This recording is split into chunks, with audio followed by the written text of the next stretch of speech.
गणादिसेवितं कपित जम्बू फलचारु भक्षणम। शब्दों में डालो कि ताकत अपने शब्दों में डालो, आवाज में नहीं, क्योंकि फसल तो बारिश से उगती है, बाढ़ से नहीं। किया था रघुवंशम और कुमार संभव। पहला महाकाव्य रघुवंशम, दूसरा कुमार संभव। खंड काव्य भी दो थे, मेघदूत और ऋतुसंहार। नाटक की बात किया जाए हमारे 3 थे, मतलब होता है पूर्व, और पौरस्त्य मतलब होता है पश्चिम के। मूर्धन्यतमा मतलब होता है सबसे श्रेष्ठ। सभाजनम मतलब स्वागत। सन्निधिम लभते मतलब होता है पास जाता है। हरिणार भका मतलब होता है हिरण का। गजाननं भूतगणादिसेवितं कपित जम्बू फलचारु भक्षणम उमासुतं शोक विनाशकारकं नमामि विघ्नेश्वर पाद पंकजम। तो हेलो वॉरियर्स, कैसे हैं आप सब? मैं आशा करता हूं कि आप सभी स्वस्थ और मस्त होंगे और एक नई ऊर्जा के साथ यूपी बोर्ड को फोड़ने की तैयारी कर रहे होंगे।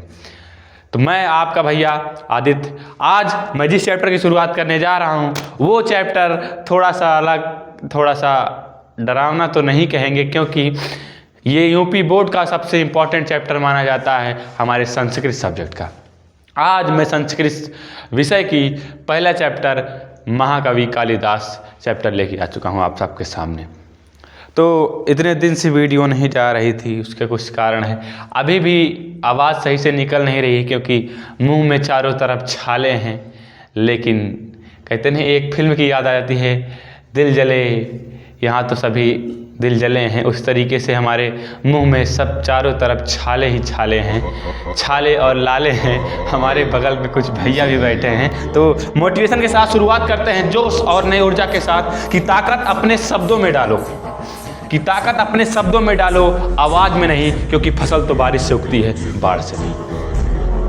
कि ताकत अपने शब्दों में डालो, आवाज में नहीं। भाई कि ताकत अपने शब्दों में डालो, आवाज में नहीं, क्योंकि फसल बारिश से उगती है, बाढ़ से नहीं। क्या समझे? आपके शब्दों में ताकत होनी चाहिए। ये नहीं कि आप कब तेज चिल्ला रहे हैं, ऐसे नहीं चिल्लाना है। शब्द ऐसा बोलो कि लोगों की आवाज़ बंद हो जाए, आपको चिल्लाने की ज़रूरत नहीं है।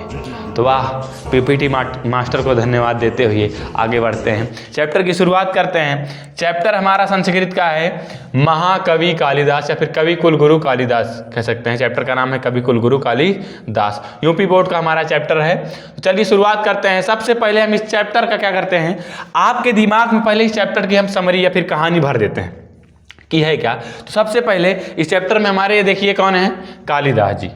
चैप्टर का नाम ही है कवि कुल गुरु कालिदास, यानी कि कवि कुल के गुरु जो माने जाते हैं वो कालिदास। इस चैप्टर में उनकी बात हम करेंगे।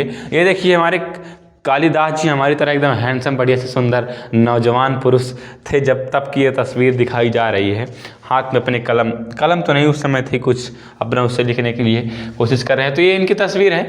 आप सबसे पहले बात करते हैं इस चैप्टर में कि इनके महाकाव्य कौन कौन से थे। तो इनका महाकाव्य हमारा था एक रघुवंशम और कुमार संभव। 2 महाकाव्य थे। कितने महाकाव्य थे? 2 महाकाव्य। एक हमारा था,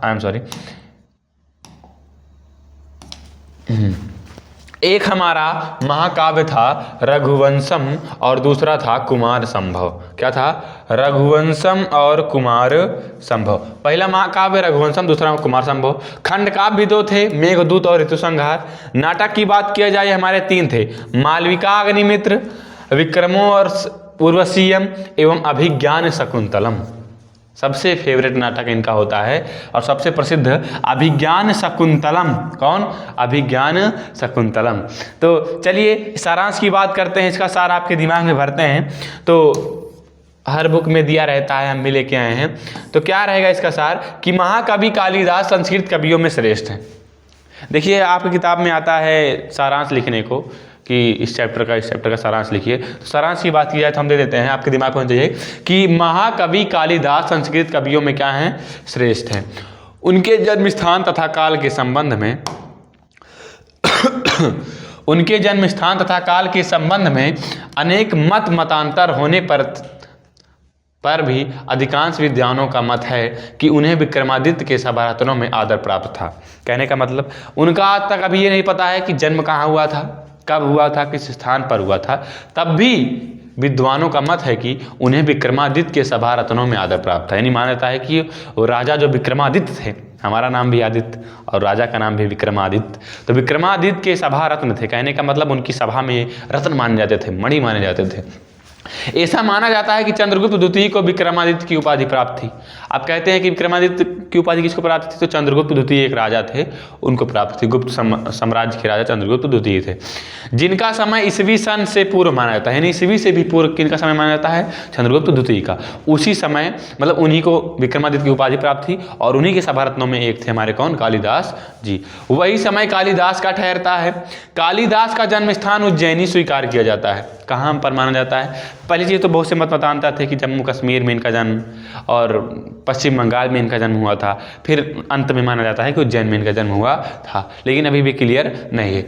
उन्होंने रघुवंश, कुमार संभव 2 महाकाव्य हमने बता दी शुरुआत में, मेघदूत, ऋतुसंहार 2 मतलब खंड काव्य तथा मालविका अग्निमित्र, विक्रमो उर्वशीयम तथा विज्ञान शकुंतलम नाम के 3 नाटक की रचना की। कवि की सर्वश्रेष्ठ रचना कौन सी है, अभिज्ञान शकुंतलम, हमने जैसे शुरुआत में ही बता दिया। इस विषय में प्रसिद्ध है काव्येषु नाटक रम्य तत्र रम्या शकुंतला। कहने का मतलब इसका अर्थ हम बता देते हैं कि कह रहे हैं कि काव्येषु नाटक रम्यम तत्र रम्या शकुंतलम, यानी काव्यों में नाटक सुंदर माना जाता है कि पूरे काव्यों में सबसे सुंदर, सबसे प्रसिद्ध नाटक कौन, मतलब सबसे प्रसिद्ध चीज कौन सी मानी जाती है, तो नाटक माना जाता है। तत्र रम्या शकुंतलम, और नाटकों में कौन सबसे सुंदर माना जाता है, तो अभिज्ञान शकुंतलम नाटक माना जाता है। समझिए इसका अर्थ। चलिए अब आगे बढ़ते हैं, कलर चेंज करते हैं, हमको ये कलर सही नहीं लग रहा है, हाँ ये सही लगेगा। चलिए अब आगे बढ़ते हैं, चैप्टर की शुरुआत करते हैं। तो हमारी समृद्धि आपके दिमाग में जहाँ तक है बैठ गई होगी, और ये हमारे खंड काव्य, महाकाव्य और नाटक, ये भैया ये बहुत इंपॉर्टेंट, इसलिए इसको हम अलग से लेके आए हैं। ये जो हमारा OMR क्वेश्चन आता है 20 नंबर का, उसमें 1 या 2 नंबर का पूछा जाता है। चलिए आगे बढ़ते हैं, अब चैप्टर की शुरुआत करते हैं। चैप्टर है हमारा, एक काम करते हैं, चैप्टर की शुरुआत करने के पहले हम इसके जो काठिन्य निवारण, कहने का मतलब जो शब्दार्थ है, माने हैं, उसको भी थोड़ा देख लेते हैं, ताकि आपके दिमाग में समरी भी बैठ गई। ये जो हमारे खंड काव्य, महाकाव्य, नाटक थे, ये भी बैठ गए। अब जो इस चैप्टर के जो हार्ड वर्ड अंग्रेजी में कहते हैं, कठिन शब्द कहते हैं हिंदी में, और काठिन्य निवारण संस्कृत में कहते हैं, उसको देख लेते हैं। उसको पहले देख ही लेते, तब इसके बाद आगे बढ़ते हैं। एक बार देखेंगे फिर साथ साथ में देखते चलेंगे। पहले चलिए देखते हैं कहाँ लगाया है हमारे PPT मास्टर ने। कहाँ रख दिया जी, दिया तो हमने था इनको ही पास में ही।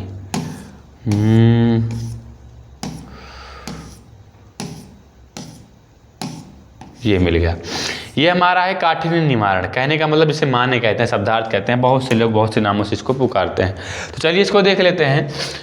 तो क्या है कि पहला है हमारा अनवद्या कीर्ति कौमुदी, कहने का मतलब इसका शब्दार्थ होता है, क्या होता है, प्रशंसनीय स्वरूपी चांदनी। अगर आ जाता है अनवद्या कीर्ति कौमुदी का मतलब क्या होता है, तो प्रशंसनीय स्वरूपी चांदनी।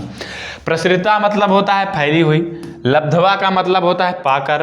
वाग देवता भरण भूतस्य मतलब होता है सरस्वती देवी के आभूषण। वाग देवता भरण भूतस्य का मतलब क्या होता है, सरस्वती देवी के आभूषण।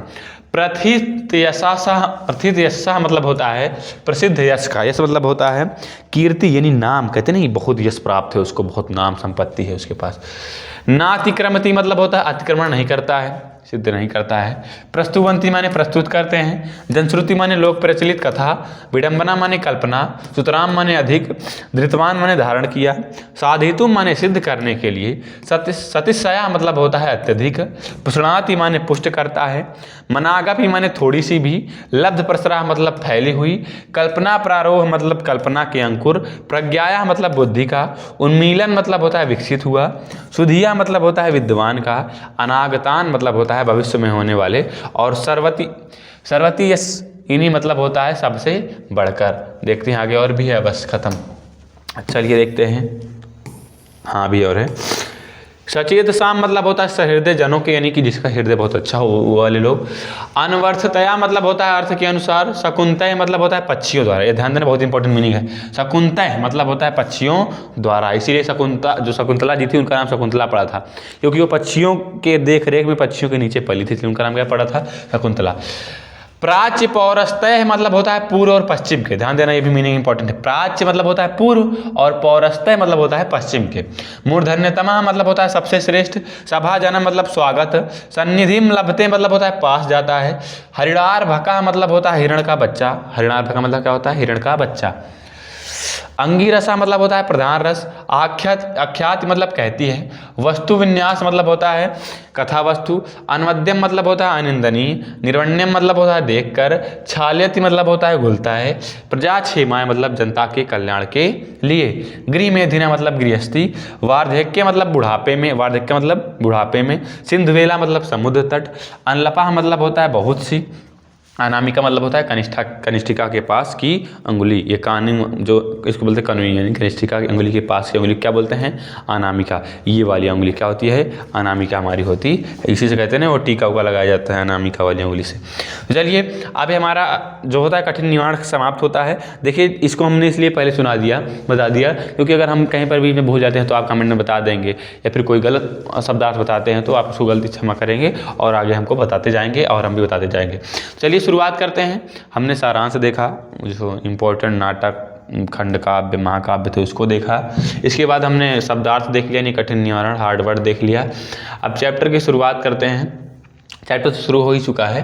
देखिए आराम से आहिस्ता आहिस्ता पढ़िए क्योंकि इसमें टाइम लगेगा। चैप्टर में बहुत लंबा चैप्टर और एक ही साथ हम इसको निपटाने की कोशिश कर रहे हैं। और देखो अगर हम इतनी स्वस्थ भी नहीं हैं, थोड़ा प्रॉब्लम भी है, इसके बाद भी अगर आधा घंटा 45 मिनट इतनी मेहनत करके अगर आपके भैया इतनी मेहनत कर रहे हैं तो कम से कम एक साथी के साथ तो शेयर कर ही सकते हैं, और अगर ज़्यादा हो तो और अच्छी बात है। तो प्लीज़ इसको शेयर करिए और फिर साथ में आप भी देखिए और आपका मित्र भी देखिए। अगर किसी की आपकी एक शेयर की वजह से किसी का भला हो जाता है तो बहुत अच्छी बात है। चलिए देखते हैं। ये समझ लीजिए मुंह में छाले बहुत तगड़े हैं, बोलने में कष्ट हो रहा है, लेकिन तब भी कष्ट हम करेंगे क्योंकि बड़े दिन से वीडियो नहीं आ रही थी तो हम सोच रहे थे आप लोग इंतज़ार कर रहे होंगे। चलिए देखते हैं कहाँ से शुरुआत है जी। ये मिट्टू भाई जोक टाइम है। मिट्टू भाई, हमारे भाई को भी मिट्टू भाई कहते हैं। तो चलिए मजाक की बात थी। कहाँ गया जी चैप्टर? हाँ मिल गया। चलिए शुरुआत करते हैं। ये यहाँ से हमारा शुरू होता है चैप्टर का। देखिए इस चैप्टर से कितने क्वेश्चन आ सकते हैं। एक तो पहले हमारा सारांश आता है, एक OMR क्वेश्चन के 1-2 क्वेश्चन आ सकते हैं। इसके बाद हमारे संदर्भ सहित अनुवाद आता है। तो चलिए देखते हैं अनुवाद इसका क्या है कि महाकवि कालिदास संस्कृत कवि नाम मुकुटमणिरस्ति। महाकवि कालिदास संस्कृत कवियों में, कवि नाम मतलब कवियों में, मुकुटमणिरस्ति मतलब सर्वश्रेष्ठ हैं, या फिर ऐसे कह सकते हैं महाकवि कालिदास संस्कृत कवियों में सर्वश्रेष्ठ या फिर मुकुटमणि हैं। ठीक, आगे बढ़ते हैं। न केवलम भारत देशस्य अपितु समग्र विश्व उत्कृष्ट कविषु सा एकत मुमस्ति तस्यानवद्या कीर्ति कौमुदी देश देशांतरेषु प्रसिद्धतास्ति। कहने का मतलब कि न केवल भारत देश में ही बल्कि समग्र विश्व के उत्कृष्ट कवियों में, समग्र मतलब पूरे विश्व के उत्कृष्ट कवियों में वह एक हैं। कहने का मतलब कालिदास, महाकवि कालिदास संस्कृत कवियों में सर्वश्रेष्ठ हैं। न केवल भारत देश में ही बल्कि पूरे विश्व के उत्कृष्ट कवियों में से वो क्या हैं? एक हैं, यानी अद्वितीय हैं, यूनिक हैं। उनके बराबर कोई नहीं। जैसे कहते हैं ना मेरी माँ के बराबर कोई नहीं, वैसे इनके बराबर कोई नहीं पूरे संस्कृत कवियों में। देखिए संस्कृत में इनको और अंग्रेजी में शेक्सपियर को, बंगाल भाषा में रविन्द्रनाथ टैगोर जी को, ऐसे ऐसे लोगों को बहुत माना जाता है। उनके जैसे कोई नहीं, अद्वितीय हैं। आगे बढ़ते हैं। तस्य वद्या कीर्ति कौमुदी, अभी हमने शब्दार्थ में देखा था कि उनकी यश रूपी चांदनी, ऐसी उनकी यश रूपी चांदनी देश देशांतरेषु प्रसिद्धतास्ति। कहने का मतलब उसमें हम शब्दार्थ में देखे थे प्रसिद्धतास्ति का मतलब होता है फैली हुई है, यानी जो उनकी यश रूपी चांदनी है वो देश विदेश यानी देशांतर में फैली हुई है। भारत देशे जन्म लब्धवा स्वकवि कर्मणा देववाणी अलंकरुणा सा न केवलम भारतीय कवि अपितु विश्व कवि रीति सर्वाद्रियते। कहने का मतलब थोड़ा प्रॉब्लम आ रही है बोलने में तो मैंने चलिएगा कि भारत देश में जन्म पाकर स्वकवि कर्मणा मतलब अपने कवि कर्म के द्वारा, भारत देश में जन्म पाकर, लब्ध्वा मतलब पाकर, लब्ध्वा मतलब क्या होता है पाकर। एक एक मीनिंग का ऑपरेशन करेंगे, समझ लीजिएगा, बड़े ध्यान से देखिएगा कि भारत देश में जन्म पाकर अपने कवि कर्म के द्वारा देववाणीम अलंकरणा, देववाणी मतलब होता है संस्कृत, देववाणी मतलब देवताओं की वाणी, संस्कृत को अलंकुरवाणा मतलब होता है सुशोभित किया है या फिर अलंकृत किया है। सा न केवलम भारतीय कवि अपितु विश्व कविरीति सर्व आदृते, वह न केवल भारतीय कवियों में अपितु मतलब बल्कि, वह न केवल भारतीय कवियों में बल्कि विश्व के कवियों में आदर किए जाते हैं, यानी सम्मानित हैं, सम्मान किए जाते हैं। आगे बढ़ते हैं। वाग देवता भरणभूतस्य प्रथितयस्सा कालिदासस्य जन्म कस्मिन् प्रदेशे काले कुले चाभवत किंचासीत तज्जन्म वृत्तम इति सर्वधुनापि विवाद कोटि नातिक्रमति। चलिए इसका देखते हैं अर्थ क्या है कि वाग देवता भरणभूतस्य, सरस्वती देवी के आभूषण, सरस्वती जो हमारी माता होती हैं उनके आभूषण कहे जाने वाले, प्रसिद्ध यश वाले, इसका शब्दार्थ आपने देखा था कि सरस्वती देवी के आभूषण, प्रसिद्ध यश वाले, प्रसिद्ध यश मतलब होता है प्रसिद्ध यश वाले या फिर अत्यधिक, कालिदासस्य जन्म कस्मिन् प्रदेशे, यानी कालिदास का जन्म किस प्रदेश में, कस्मिन् मतलब किस प्रदेश में, काले मतलब किस समय, कुले मतलब किस परिवार में या फिर किस परिवार में हुआ था, किंचासीतत यानी किसी को भी, तज्जन्म वृत्तम इति सर्वम अधुनापि विवाद कोटि मनातिक्रमति, कहने का मतलब किसी को भी नहीं पता है और उनके जन्म के बारे में आज भी यह विवाद का विषय बना हुआ है, यानी जो अतिक्रमण करने योग्य नहीं है, कहने का मतलब वो विवाद का विषय बना हुआ है, उसके बारे में कोई बात नहीं कर सकता है। क्लियर हुआ। फिर से देखते हैं कि सरस्वती देवी के आभूषण, प्रसिद्ध यश वाले कालिदास का जन्म किस प्रदेश में, किस समय, किस परिवार में हुआ है, किसी को नहीं पता है, और उनके जन्म के बारे में आज भी यह विवाद का विषय बना हुआ है या फिर इसके बारे में कोई अतिक्रमण नहीं कर सकता, हस्तक्षेप नहीं कर सकता है। इतर कवय इव कालिदासा आत्मज्ञापने स्वकृतिषु प्रायः धृत मौन एवास्ति। इतर कवि मतलब होता है अन्य कवियों की भांति, इव मतलब होता है भांति यानी की तरह, अन्य कवियों की तरह कालिदास भी अपनी रचनाओं में, आत्मज्ञापन मतलब अपनी रचनाओं में, अपनी कृतियों में प्रायः धृत मौन एवास्ति यानी मौन धारण करते हैं, यानी अपने बारे में कोई जानकारी नहीं देते हैं। अन्य अपि कवस्त्यन्नम संकीर्तनम मात्र देव सुयाम वाचम धन्यम मत्वा मौनम वलंबते, कहने का मतलब अन्य कवि भी जो हैं, अन्य भी जो कवि हैं उनकी वाणी मात्र को ही, मात्र देव मतलब उनकी वाणी मात्र, संकीर्तन मतलब होता है वाणी मात्र को ही, स्वयं अपनी वाणी मानकर, यानी जो अन्य कवि हैं उनकी वाणी को अपनी वाणी मानकर, स्वयं मतलब अपनी ही वाचा माने वाणी को धन्य मानकर, यानी बहुत धन्य मानकर, मौनम वलंबते यानी मौन धारण किए हुए हैं। कहने का मतलब कालिदास ने भी कहा अपने जन्म के बारे में कोई बात नहीं बताई, उस तरीके से अन्य कवि ने भी कालिदास के बारे में कोई बात नहीं बताई। अन्य कवि जो भी थे उन्होंने भी कालिदास की वाणी को मात्र अपनी वाणी धन्य मानकर मौन धारण किया हुआ है। तथापि अंतर्बहिर्साक्ष्य अनुसृत्य समीक्षका कवि परिचयम यावच्छकम प्रस्तुवन्ति, कहने का मतलब फिर भी अंतर बहिर्साक्ष्य यानी अंदर और बाहर के साक्ष्य, अंतर बहिर्साक्ष्य के द्वारा, अनुसृत मतलब देख कर फिर उसके द्वारा, समीक्षकों ने, समीक्षक मतलब आलोचकों, कवि परिचयम यावच्छकम प्रस्तुवन्ति यानी कवि परिचय को बहुत अच्छी तरीके से प्रस्तुत कर दिया है। कहने का मतलब फिर भी, यानी सभी ने मौन धारण किया उसके बावजूद फिर भी अंदर और बाहर के साक्ष्य के द्वारा, अंतर बहिर्साक्ष्य के द्वारा आलोचकों ने कवि के परिचय को प्रस्तुत किया है। आगे बढ़ते हैं, ये वाला हमारा पैराग्राफ खत्म होता है। अगला पैराग्राफ शुरू है, इसमें है एका जनश्रुति अतीम प्रसिद्धि अस्ति यया कवि कालिदास सह विक्रमादित्यस्य सभारत्नेषु मुख्यतमा इति ख्यापिता। पेन लेते हैं पहले फिर बात करते हैं। कह रहे हैं कि एक जनश्रुति, जनश्रुति मतलब होता है लोक कथा, जिसे कहते हैं कहावत, जैसे कहावत कहने का मतलब 9-11 इससे बहुत सी कहावतें होती हैं। एका जनश्रुति अति प्रसिद्धास्ति यया कवि कालिदासा विक्रमादित्य सभारत्नेषु मुख्यतमा इति ख्यापिता, कहने का मतलब एक लोक कथा अत्यधिक प्रसिद्ध है कि जो कवि कालिदास हैं वह विक्रमादित्य के सभा रत्नों में मुख्य इनको ख्याति प्राप्त थी। कहने का मतलब एक लोक कथा अत्यधिक प्रसिद्ध है कि कवि कालिदास को विक्रमादित्य के सभारत्नों में मुख्यतः ख्याति प्राप्त थी, यानी प्रसिद्धि प्राप्त थी, यानी उनके सभारत्नों में से एक थे। परंतु अत्र परा विडंबना समुत्पद्यन्ते विक्रमादित्यस्यापि स्थिति काला सुतराम स्पष्टो नास्ति।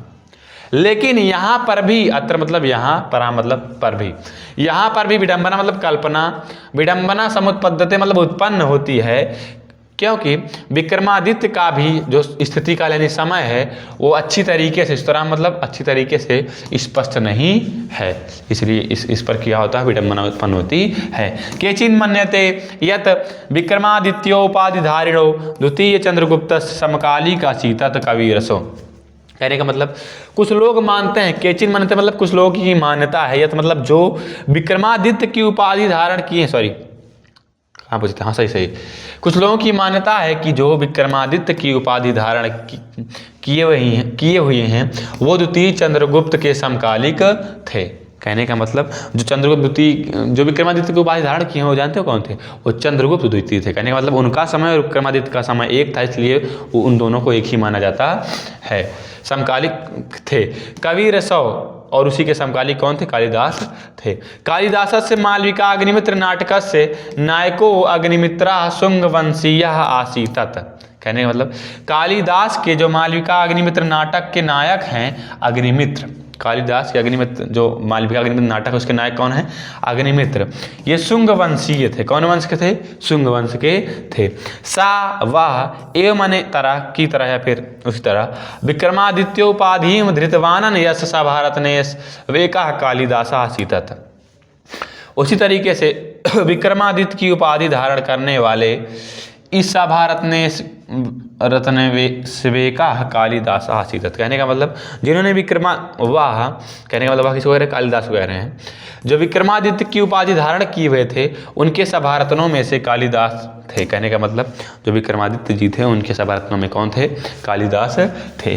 तस्य राज्ञा स्थिति काला ख्रीष्टाब्दा प्राग असीतत। कहने का मतलब जो उस राजा का स्थिति काल था वो ईसा पूर्व था। कहने का मतलब जो उस राजा का समय था वो ईस्वी से पहले था। ख्रीष्टाब्दा प्राग असीतत मतलब होता है ईसा पूर्व के पहले, ईस्वी के पहले। सा एव स्थिति काला, कवर यहाँ पर कविरपि होना चाहिए। सा एव स्थिति काला कविरपि सिद्ध्यति, वही स्थिति काल यानी जो हमारे कवि हैं उनको सिद्ध होता है। कहने का मतलब वही समय कालिदास का माना जाता है। आगे बढ़ते हैं।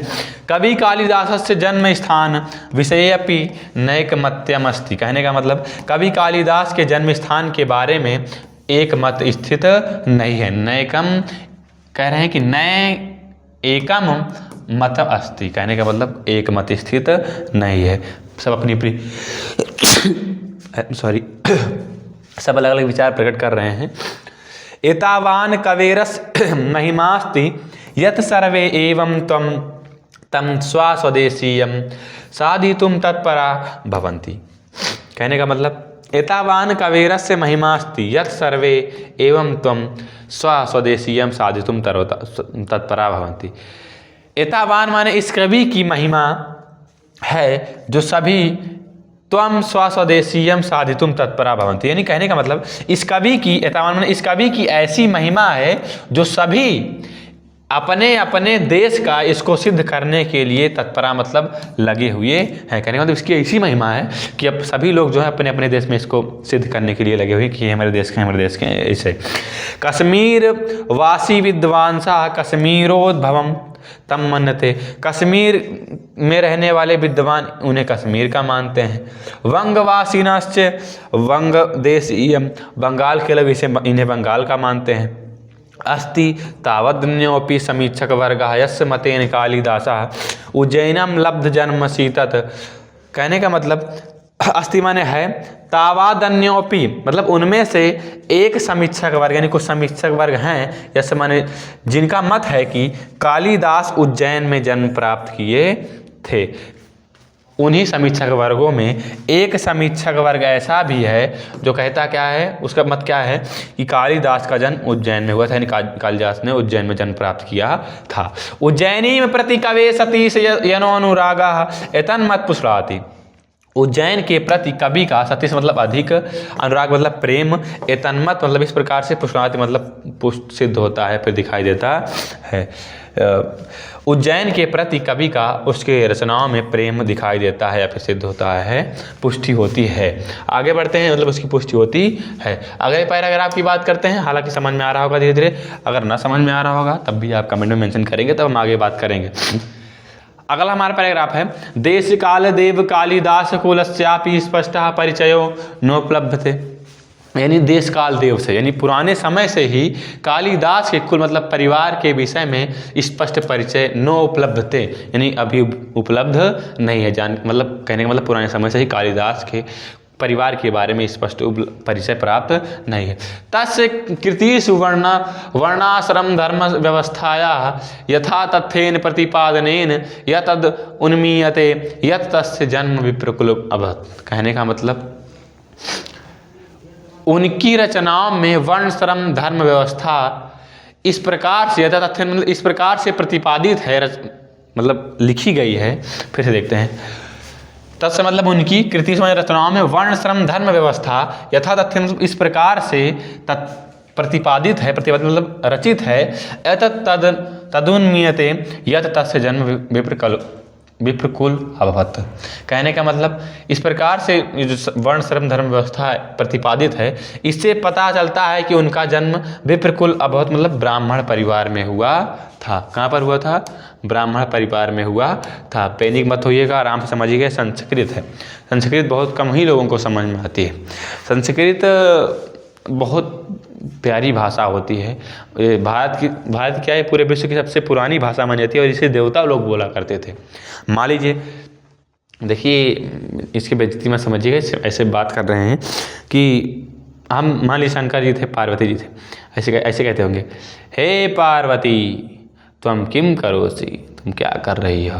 पार्वती जी जैसे जवाब दे रही हैं, हे परमेश्वरा अहम मंदम मंदम कार्यम करोति, मैं धीरे धीरे कार्य कर रही हूँ। ऐसी बातें कर रही होंगी अपना, तो कितनी प्यारी भाषा लग रही है कि जैसे देखो, अहम आदित्यम। अब वैसे हमको संस्कृत की आती है, लेकिन संस्कृत में बोलना बहुत कठिन बात होती है, इसीलिए तो ये समाप्त होती चली जा रही है, लेकिन इसको आगे बढ़ाना चाहिए। चलिए अब अगला, हाँ कहाँ पहुँचे थे इसको देख लेते हैं। हाँ, ब्राह्मण परिवार में हुआ। विप्रकुल मतलब होता है ब्राह्मण परिवार में। भावनया से शिवानुरक्त शीतत। कहने का मतलब भावना से, अंदर से, भावना से मतलब अंदर से ये शिव के भक्त थे। शिवान अनुरक्त शीतत मतलब कि ये शिव के भक्त थे, फिर भी अंदर से शिव के भक्त थे, भावना शिव के भक्त थे, फिर भी उनके धर्म भावनाया मनागपि संकीर्णता नासीतत। फिर भी उनकी जो धर्म की भावना है वो पूरी तरह से संकीर्ण नहीं थी, या फिर धीरे धीरे संकीर्ण नहीं हो रही थी। कहने का मतलब ये भले ही शिव के भक्त थे, लेकिन और भी लोगों को मानते थे, ये संकीर्ण इनकी जो भावना थी वो नहीं थी। शिव भक्तो अपि तत रघुवंशे सा रामम प्रति स्वभक्ति भाव उदारत मनसा प्रकटयति। कहने का मतलब शिव भक्त होते हुए भी, शिव भक्त होते हुए भी तत् मतलब उन्होंने रघुवंश के राम के प्रति, जो रघुवंशी राजा थे राम, उनके प्रति अपनी भक्ति भाव की उदारता को मन से प्रकट किया है। कहने का मतलब शिव के भक्त होते हुए भी रघुवंशी राजा राम के प्रति अपनी भक्ति भाव को की जो उदारता है उसको मन से प्रकट किया है, अंदर से प्रकट किया है। कालिदास से जीवन वृत्तम सर्वथा आज्ञान अंधकाराच्छन्नम अस्ति। कहने का मतलब कालिदास के जो जीवन परिचय है, यानी जीवन के बारे में बातें हैं, वो हमेशा आज्ञान अंधकार से ढकी हुई हैं, यानी अज्ञान अंधकार से ढकी हुई हैं। क्या? उनके जीवन की बातें। ये क्या लिखा है? त्रिद विषयिका अनेका जनश्रुत्या लब्ध प्रसरा सन्ति किंतु ता सर्वा ईर्षा कलुष कसियत चिंतानाम कल्पना प्ररोहा एव अतएव सर्वथा चिंतया सन्ति। कहने का मतलब बहुत बढ़िया लाइन है, देखते हैं कि तद विषय का, यहाँ पर तद रहेगा, वो गलती से टाइप हो गया।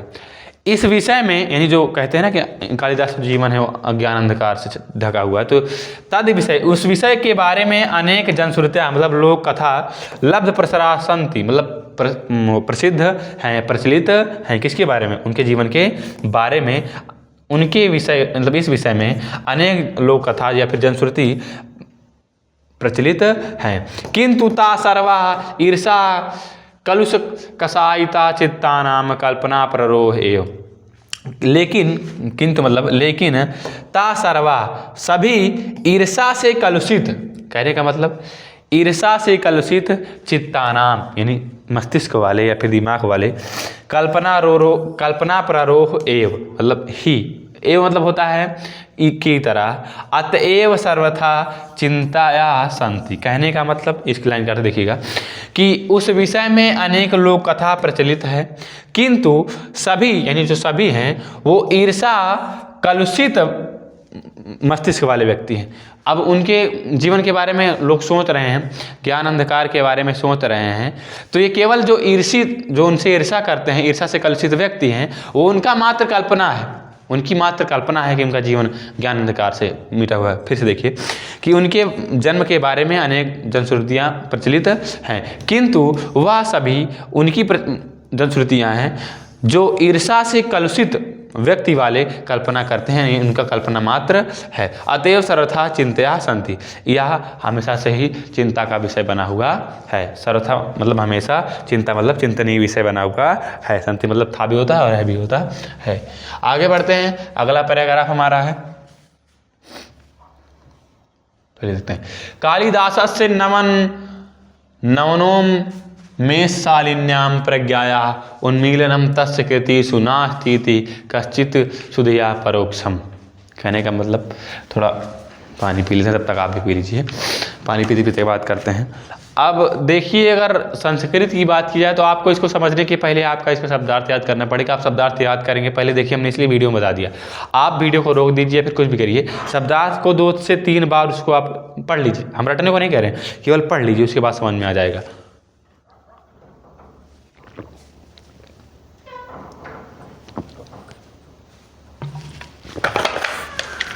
शब्दार्थ को पढ़ेंगे तभी ये चैप्टर आपको समझ में आएगा। हालांकि हम आहिस्ते आहिस्ते एक एक शब्द का ऑपरेशन कर रहे हैं। कालिदास की जो नई नई शैलियाँ हैं, प्रज्ञाया उन्मीलनम तस्य कृतिषु नास्तीति, 1 मिनट, नास्तीति कश्चित सुधया परोक्षम।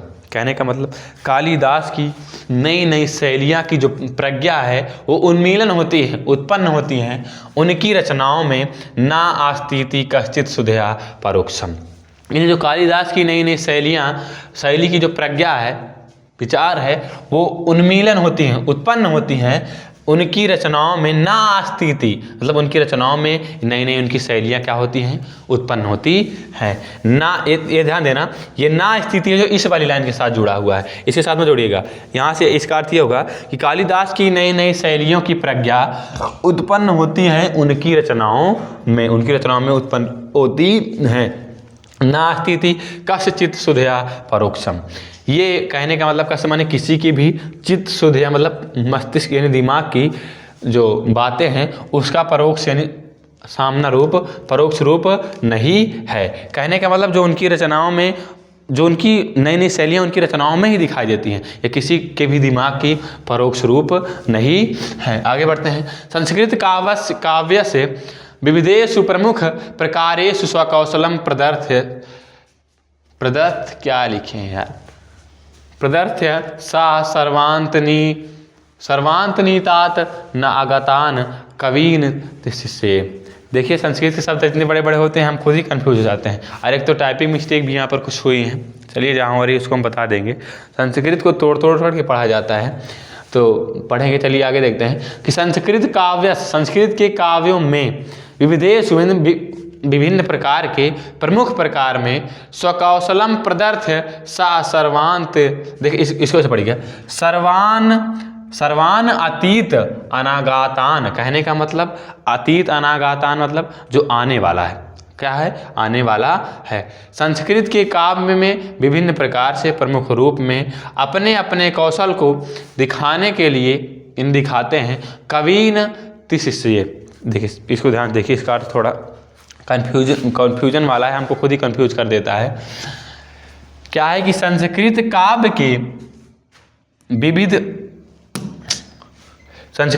के विभिन्न प्रकार में प्रमुख रूप से अपने अपने कौशल को दिखाने के लिए आने वाले सर्वान अतीत अनागतान, कहने का मतलब अतीत में आने वाले समय में कवीन तिशिष्ये, कहने का मतलब जो इसका शब्दार्थ देख लेते हैं। शब्दार्थ हम खुद ही भूल रहे हैं।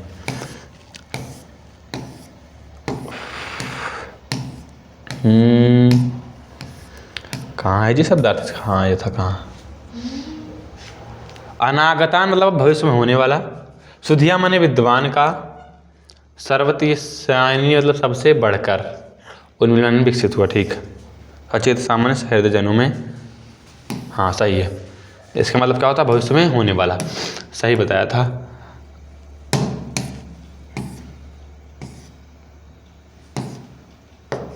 कहाँ गया जी?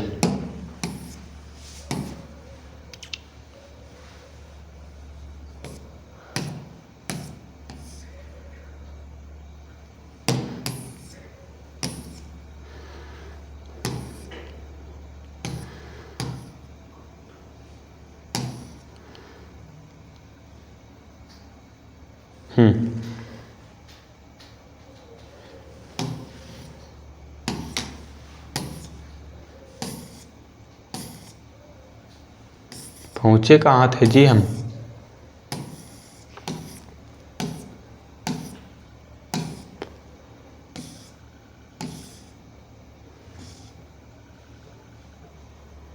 सही रहा।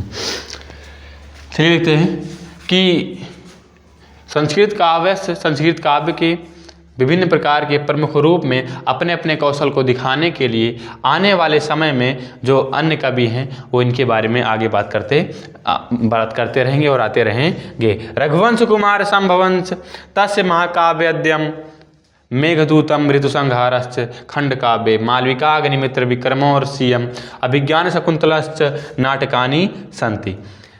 चलिए देखते हैं क्या कहने का मतलब है कि रघुवंश कुमार संभवंश तस्य महाकाव्यद्वयम, कहने का मतलब उनके दो महाकाव्य हैं, रघुवंश और कुमार संभव। मेघदूत ऋतु संहारश्च खंड काव्य, मेघदूत और ऋतु संहार उनके क्या हैं? खंड काव्य हैं। मालविकाग्निमित्र विक्रमोर्वशीयम अभिज्ञान शकुंतलंच नाटकानि सन्ति। मेघदूत ऋतु संहार खंड काव्य हैं, मालविकाग्निमित्र और विक्रमोर्वशीयम और अभिज्ञान शकुंतलम इनके 3 नाटक हैं। तत्र रघुवंशम नाम महाकाव्यम कवि कुलगुरो सर्वती सायनी कृतिर अस्ति, कहने का मतलब रघुवंश नाम का जो महाकाव्य है वो कवि कुलगुरु की सबसे प्रसिद्ध कृति है। कौन? सबसे महाकाव्य में सबसे प्रसिद्ध कृति कौन है? रघुवंश नाम का महाकाव्य कवि कुलगुरु यानी कालिदास की सर्वतिश यानी मतलब सबसे प्रसिद्ध कृति है। अस्मिन् महाकाव्ये द्वीपादारभ्य अग्निवर्ण पर्यंतम इक्ष्वाकुवंशो तम सभूतानां नृपतीनां वदानि निरूपणम अस्ति, कहने का मतलब वहाँ रघुवंशम नाम का महाकाव्य कवि कुलगुरु कालिदास की सबसे प्रसिद्ध कृति है, आपने बता दिया। अस्मिन महाकाव्य यानी रघुवंश महाकाव्य में, इस महाकाव्य में दिलीप राजा से लेकर आरभ्य मतलब लेकर के शुरुआत से अग्निवर्ण पर्यंतम अग्निवर्ण तक के राजा इक्ष्वाक वंश भूतानां नृपतीनां वदाना निरूपणम अस्ति, यानी इस महाकाव्य में राजा दिलीप और अग्निवर्ण से लेकर इक्ष्वाक वंश के राजाओं की वदाना मतलब बातों को निरूपण किया गया है, बातों को निरूपित किया गया है, नहीं बातों को बताया गया है। आगे बढ़ते हैं। अगर आपको देखने के पहले ये हमारे पास जोक टाइम आ चुका है। देखिए जोक क्या है, हम भी थोड़ा उब रहे थे, नींद आ रही थी, लेकिन देखते हैं। कह रहे हैं कि चिंटू क्या कहता है? चिंटू की आवाज़ निकालते हैं, तेरा भाई आजकल क्या कर रहा है? मिंटू, एक दुकान खोली थी लेकिन अब जेल में है। चिंटू, ओह पर ऐसा क्यों? मिंटू, भाई ने दुकान हथौड़े से खोली थी। कितनी बढ़िया बात थी जी। खैर अब हमको समझ में आया। चिंटू कह रहे हैं कि तेरा भाई आजकल क्या कर रहा है? मिंटू एक दुकान खोली थी लेकिन अब जेल में है। चिंटू ओह पर ऐसा क्यों? मिंटू भाई ने दुकान हथौड़े से खोली थी। कहने का मतलब उसने दुकान खोली थी लेकिन अपनी नहीं खोली थी, किसी दूसरे की दुकान हथौड़े से खोली थी। आज तक का सबसे बेस्ट जोक हमको ही लगा है। वाह भाई वाह। चलिए अब ज़्यादा मत हंसिए, आगे बढ़ते हैं। अब देखते हैं, बहुत लंबा चैप्टर है, कम से कम इसमें 1 से 1.5 घंटे का टाइम लगेगा। और इसमें थोड़ा हम भी अब क्या बताएं, अटक तो नहीं कहेंगे क्योंकि इसमें जो शब्द हैं हम पढ़ने में बड़ी समस्या आ रही है। क्योंकि देखिए संस्कृत के शब्द पढ़ना मामूली बात होती नहीं है। अब इतनी छोटी उम्र में हम पढ़ रहे हैं तब भी बहुत बड़ी बात है। संस्कृत के शब्द को पढ़ने के लिए सबसे पहली चीज़ तो और ये भी है कि जो संस्कृत का शब्द पढ़ लेता है वो समझ लो कि उसकी हिंदी सबसे शुद्ध हो जाती है, फिर उसको हिंदी पढ़ने में कोई प्रॉब्लम नहीं आती। एक चलिए देखते हैं, एकोनविंश सर्गत इदम। देखो एकोनविंश सर्गात्मकम इदम लिखा है, सही तो यही लिखा है लेकिन हम तेजी के चक्कर में गलत पढ़ देते हैं। एकोनविंश सर्गात्म एकम इदम लिखा है यहाँ पर। महाकाव्यम रमणीयार्थ प्रतिपादकम सचेत साम हृदयम सततम हृदयति। देखा तो क्या लिखा है, सततम हाल्यादयति ये लिखा है। चलिए आगे बढ़ते हैं। कह रहे हैं कि एकोनविंश सर्गात्मक इदम, कहने का मतलब एकोनविंशति का मतलब होता है 19। एकोनविंशति का मतलब क्या होता है? 19। एक मिनट देखते हैं। हाँ, एकोनविंश सर्गात्मक इदम मतलब होता है 19 सर्गों। एकोनविंशति मतलब 20 से 1 कम। 19 सर्गों के महाकाव्य में रमणीयार्थकम प्रतिपादकम, कहने का मतलब बहुत सुंदर बातें प्रतिपादित की गई हैं। सचेतसाम हृदयम सततम आह्लादयति, कहने का मतलब जो व्यक्ति के हृदय में एक बढ़िया सी भावना उत्पन्न करती हैं। कहने का मतलब बहुत आनंदपूर्वक भावना उत्पन्न करती हैं। देखिए 21 सर्ग के जो महाकाव्य है हमारा, इसकी रमणीयता मतलब बहुत सुंदर बातें प्रतिपादित की गई हैं जो व्यक्ति के सुंदर हृदय को और ज़्यादा आनंदित करती हैं। आगे बढ़ते हैं। कुमार संभवे स्वामी कार्तिकेयस्य जन्मोपवर्णितम, कहने का मतलब कुमार संभव में किसकी रचना की गई है? कुमार संभव में स्वामी कार्तिकेय के जन्म के बारे में वर्णन किया गया है। कुमार संभव नाम की जो हमारी रचना है उसमें किसका वर्णन किया गया है? कार्तिकेय नाम के जो व्यक्ति हैं उनके बारे में रचना की गई है, वहाँ वर्णन किया गया है। इदमपि काव्यम 18 सर्गात्मकम अस्ति, इस काव्य में कितने सर्ग हैं? 18 सर्ग हैं। केचन समीक्षका 8 सर्गम पर्यंतमेव काव्यमिदम कालिदास प्रणीतिमिति मन्यते, लेकिन कुछ जो समीक्षक हैं वो 8 सर्गम मन्यते, यानी कितने? 8 सर्ग इसमें मानते हैं। कालिदास प्रणीमिति मन्यते, कहने का मतलब कालिदास की ये जो रचना है इसमें कुछ विद्वान कितने सर्ग मानते हैं? हमारे 8 सर्ग। देखिए यहाँ पर लिखा अष्टदशा मतलब होता है 18 और कुछ कितने मानते हैं? 8। अष्ट मतलब 8। मेघदूते यक्षिणियो वियोग आश्रित्यम विप्रलभ श्रृंगारस्य पूर्ण परिपाको दृश्यते। मेघदूत में यक्षिणियों के वियोग को आश्रय मान करके विप्रलभ श्रृंगार यानी वियोग श्रृंगार को पूर्ण रूप से दिखाया गया है, यानी पूर्ण परिपाक दिखाया गया है। अब भाई यक्षिणियों के वियोग के बारे में यक्षिणियाँ आती हैं और उनका बिछड़ जाती हैं, उसके वियोग को दिखाया गया है। ऋतु संहारे अनवर्थतया क्या लिखा है जी? मृत नाम, ये बहुत मिसटाइप किए हैं, यहाँ पर कोई दूसरा रहेगा लेकिन हमको याद नहीं आ रहा है। ऋतु संहारे अनवर्थतया मृत नाम वर्णनाम अस्ति, कहने का मतलब ऋतु संहार में 6 ऋतुओं के बारे में वर्णन है। कितने ऋतुओं के बारे में? 6। देखिए आज से ध्यान से देखिए, अगर कोई मिसटाइप हुई तो आपको बुक से देखिएगा।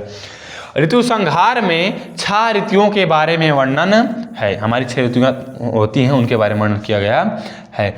मालविका अग्निमित्र नाटक के अग्निमित्रस्य मालविकायस्य प्रेमाख्यानाम अस्ति, मालविका अग्निमित्र नाटक में मालविका और अग्निमित्र राजा के प्रेम का वर्णन किया गया है। एक नजर देखूँ तो गुजारा हो जाए, टूटे हुए दिल को सहारा हो जाए। ऐसी ऐसी बातें यहाँ पर हो रही थी जब पहले के ज़माने में, तो अब क्यों ना हो। यहाँ पर मालविका और हमारे अग्निमित्र नाम के राजा थे, उनके प्रेम की व्याख्या की गई है। प्रेम की कहानी राधा कृष्ण की बहुत मानी जाती है। तो इधर देखो नहीं, आपकी प्रेम की कहानी अलग बन जाएगी। बोर्ड में प्रेम की कहानी बनाइए कि बोर्ड में टॉप कर गया बच्चा।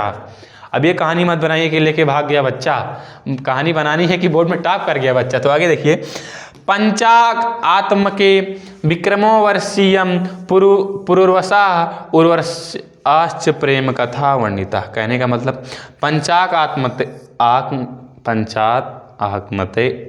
के, आज क्या हो रहा है, हम आवाज़ बहुत लटपटा रही है, एक तो छाला भी निकला हुआ है।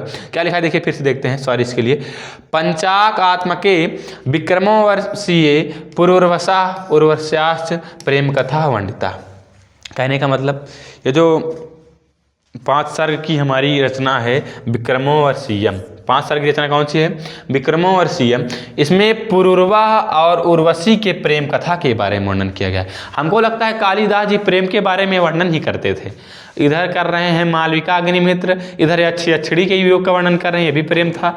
इधर पुरुर्वसा यानी राजा पुरुर्वा और उर्वशी के बारे में, किसके, राजा पुरुर्वा और उर्वशी के बारे में। और सामने बैठे कुछ दिन बाद हमारे भैया के बारे में भी वर्णन होगा, प्रेम के बारे में। अब ये कह रहे हैं कि कुछ नहीं होगा क्योंकि इनकी शक्ल और सूरत बड़ी बदसूरत है। खुद ही अपने आप को कहते हैं कि हमारी जो शक्ल और सूरत है वो सूअर की जैसे। देखिए मजाक की बात आगे बढ़ते हैं, चलिए देखते हैं। अभिज्ञान शकुंतलम स्वानमधन्यस्य अस्य कवे सर्वश्रेष्ठ नाट्य कृति अस्ति। कहने का मतलब जो अभिज्ञान शकुंतलम है, कौन सी हमारी कृति, अभिज्ञान शकुंतलम स्वनाम धन्यस्य, अपने नाम को धन्य करके इस कवि की सर्वश्रेष्ठ नाट्य कृति अस्ति है। अभिज्ञान शकुंतलम उनके नाम को धन्य करने वाली सबसे श्रेष्ठ नाटक कृति है। नाटके यस्मिन् सप्तांग का सन्ति, इस नाटक में कितने अंग हैं, 7। इस नाटक कितने अंग हैं, 7 अंग हैं। मेनकया प्रसूतो ज्योतिषाया शकुंतश्च पोषिताया तदनु कन्वेन परिपालिता शकुंतलाया दुष्यंतेन सहोदवाहस्य कथा वर्णिता अस्ति। कहने का मतलब बड़ी भारी हिंदी है जी, इसकी हिंदी पढ़ के दिखाइए। मेनका के द्वारा जन्म देकर छोड़ी गई, यानी मेनका नाम की स्त्री थी, उनके द्वारा, प्रसूतो मतलब मेनका की बेटी कह सकते हैं, या फिर उनके द्वारा जन्म दे करके त्यागी गई। शकुंतैश्च हमने बताया ना पक्षियों, शकुंतै मतलब क्या होता है, पक्षियों के नीचे, पोषिताया मतलब पाली गई, तदनु कन्वेन परिपालिता, किसके द्वारा पाली गई, ऋषि कर्ण के द्वारा, तदनु कर्ण के द्वारा पाली गई। शकुंतला दुष्यंत सहोदवायस्य, सहोद मतलब वायस मतलब विवाह किया। शकुंतला का दुष्यंत के साथ, शकुंतला के दुष्यंत के साथ जो विवाह की कथा वर्णित है। कहने का मतलब मेनका के द्वारा जन्म देकर छोड़ी गई, पक्षियों के बीच में यानी ऋषि कर्ण के द्वारा पाली गई शकुंतला, तो शकुंतला थी, उनका दुष्यंत के साथ विवाह की कथा का वर्णन है। जो उनका विवाह हुआ था उसी कथा का वर्णन इसमें किया गया है। शकुंतला विषये प्रथितैषा भणीति, शकुंतला के विषय में ऋषियों के द्वारा कुछ कहा गया है। क्या कहा गया है, चलिए आगे देखते हैं। कुछ कहा ही गया होगा, बढ़िया सी बात है, बहुत बढ़िया बात कही है। काव्येषु नाटकम रम्यम तत्र रम्या शकुंतला, एतन्नाटकम प्रचार्य पौरस्ते समीक्षके बहु प्रशंसितम। काव्येषु नाटकम रम्यम, यानी काव्यों में नाटक बहुत सुंदर माना जाता है, बहुत प्रसिद्ध माना जाता है। काव्यों में कौन सा माना जाता है, नाटक हमारा माना जाता है। और तत्र रम्या शकुंतला, कहने का मतलब काव्यों में नाटक सुंदर माना जाता है, और उसमें यानी नाटक में सबसे सुंदर कौन माना जाता है, शकुंतला माना जाता है, यानी अभिज्ञान शकुंतला माना जाता है। एतन नाटकम, इस नाटक के विषय में प्रचार्य पौरस्ते, पूर्व और पश्चिम में, हमने बताया था ना प्रचार्य पौरस्त्य का मतलब क्या होता है, पूर्व और पश्चिम के समीक्षकों के द्वारा बहुत प्रशंसित मतलब बहुत प्रशंसा की गई है। इस नाटक के विषय में पूर्व और पश्चिम के समीक्षक मतलब आलोचकों के द्वारा बहुत प्रशंसा की गई है। अब आगे बढ़ते हैं।